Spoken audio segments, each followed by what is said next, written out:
When we started looking for a lot for this whole process, it was hard. To find a lot that met what we were looking for, it took a lot of legwork. As we were going around and we ended up kind of finding this lot on accident, and we'd come during the day and we'd come at night and see what the lights are like. And it started to feel like home. It did, before we even started the whole process on it. So, which is funny, there wasn't even a house here and we already felt like this was home.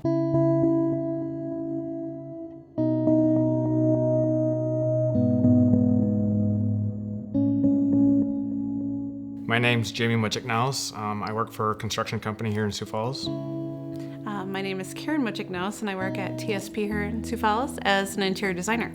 I knew, like in the 6th grade, this is what I wanted to do. I remember sitting with my mom at the kitchen table and grabbing her. She'd bring home these architectural house plan books, and I would grab those, and then I would sit there and redraw the floor plans over and over, changing things so it, in my mind, made it work. I guess for me, I was kind of the same way, always doodling and sketching kind of buildings. As I went through school, I started realizing that it was more of a passion to try to help people identify their wants and needs and how I can fulfill that through a structure or a space. Designing for ourselves really came down to a lot of conversations around the table. I guess really just trying to figure out what was really most important for our family and what was going to make sense in this house. Yeah, there was a lot of talk about making things efficient.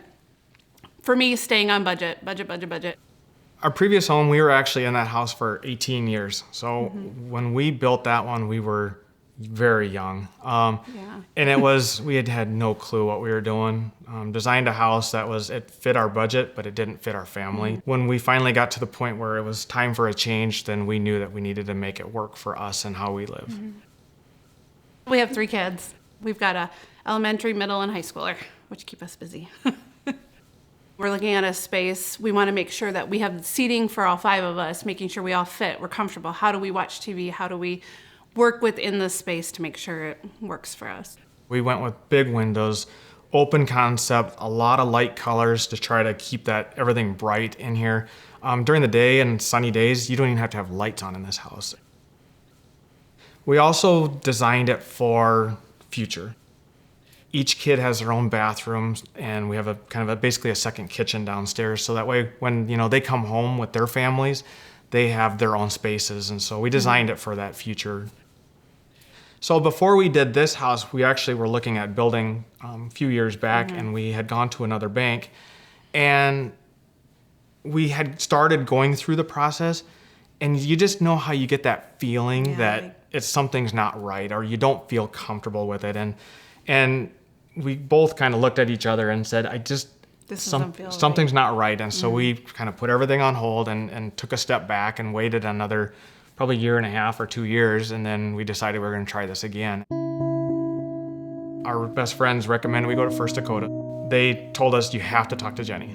We knew we were going to take the lot, but before we really even started digging a hole, she had our nerves calmed and walked us through the process. I remember leaving the bank going, oh, that was that easy? Like, I was expecting way more, and it was like, huh. We kind of joked through the whole process that she was kind of our therapist. She, anytime we had questions or we, you'd kind of get that antsy feeling about something, we'd call Jenny up and she would kind of say, calm down, you're doing good, everything is good on our side. This is normal. This is normal. This is how it is. I even find myself sitting at the kitchen counter alone in the morning, and I'm having a cup of coffee, and I kind of look around the house going, I can't believe this is actually ours. It's still a little surreal for me.